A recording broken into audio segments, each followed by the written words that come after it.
زما د وراره دا ښایسته واده پیرک و زرداد زما میلمانه او زموږ د زوم دا جذبه چې زرداد ته نوي کپړې ورسرې کېلې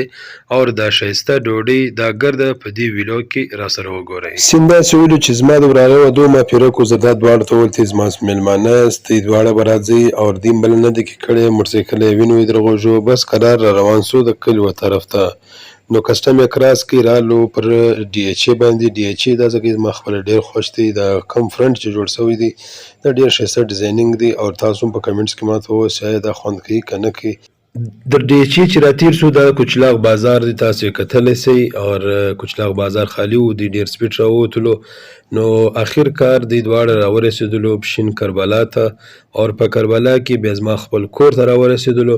نو دوی دواړو ته ما ویلکم وکړ مال په خیر راورسېدلاست ګرمي وله دواړه سړې سوي ولو نو ما بوتلو خپل بیټک له نو مال راځي یو چای یا شربت شی به وکړو نو دغه بعد به د ورا پروګرام وکړو نو دوی دواړو مرالو راورسېدو په خیر باندې. نو واری د زوم ولو زوم تیار سو لوګری په انتظار باندې و نو موږ ځای په انتظار ورته ولاړ یو نو اخر کار موږ د زوم مخسرګانۍ کره ورسېدلو نو چای پاټي تیاره وله نو ښایسته چای پاټي یې کړې وله موږ ښه کښېنستلو انجوایمنټ مې هم کوئ او ښه خوراک مې هم کوئ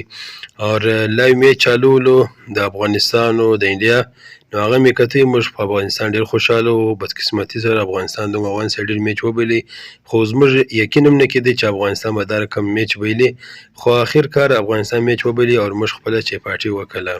د چای پاټي بعد زوم راووتی خلکو هر په غاړه کوي او زوم خو په دا ورځ تاسو ته معلوم وي قدرتي په فاریو کې روان یې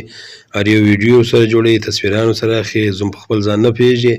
نو دا ورځ چې د فاریو ورځ ده خیر موږ خپل تصویرانو ویډیو سره جوړې کړلې وارې رالې د زرداد غه موږ زوم ته ویلې زرداد ته بټنان خلاص کا زوم جوش او جذبه تاسو کتلی سئ زرداد خوارکۍ پر ځان اریان کې نوي کپړې یې پر ورسرې کړلې نو هغه خوارکۍ میلمه راغلی و زوم خپل جذبه ورښکاره کړله نو اخر کار موږ رالو خپل کور ته نو زوم مې راوستی او د ورور کره رالو کښېنستلو نو صدقې مې دلته ګپه وکړه چای مې پاس کړ بوتل مې وتل اوبه شنې چای مې وکړلې نو زرداد خوارکۍ اخر کار کپړې بدلې کړلې د اګره شان چې تیر سو نظر ولاړې په دیګو پسې تیګونه تاسو لیدلې چې نیمې پر دم پرتې دي اوس کاران لګیا ولو نو اخر کار ماخستن سولو زرده شروع سوله او بله خوا ته ګډې وډې شروع ولې یو استاد دغه دی ناست دی تاسو وینئ قورمه ډکۍ لګیا دی او ډوډۍ شروع کېدونکې وله تالیان چې تیارېږي دا زموږ وراره دی کتلی سئ ګډې وډې تیارولې نو تالیانې دا دې جوړې مې کړلې میلمانه ماشاءالله ښه ډېری ولو نو قورمه وه زرده وه بریاني وه بوتلان وه اوبه وې نو د کورو مشران کلي والا مشران راغلي وو نو ډوډۍ شروع سوه دا پیرک صاحب دی زرداد صاحب دی زرداد صاحب وینئ خپلې نوی کاټنې بلکې پیدا کړئ خیر کپړې ور بدلې کړلې تاسو په کمنټس کې ووایئ د زوم جذبه وله که د زرداد قسمت ولو نو ډوډۍ ښه په خیر و خیریت سره تېر سوه دا د زموږ نن ویلاګ و امید کوم تاسو به ډېر خوند پرې اخیستی زرداد و پیرک بیخي ډېر خوند پرې اخیستی ولو زموږ کلي راغلي وو نو تاسو هم په کمنټس کې جواب راکړئ آیا تاسې دا ویلاګ خوندور کوي که مې نه کوي در انشاءالله بل ویډیو کوي بیا حاضرې کېږو جزاک الله.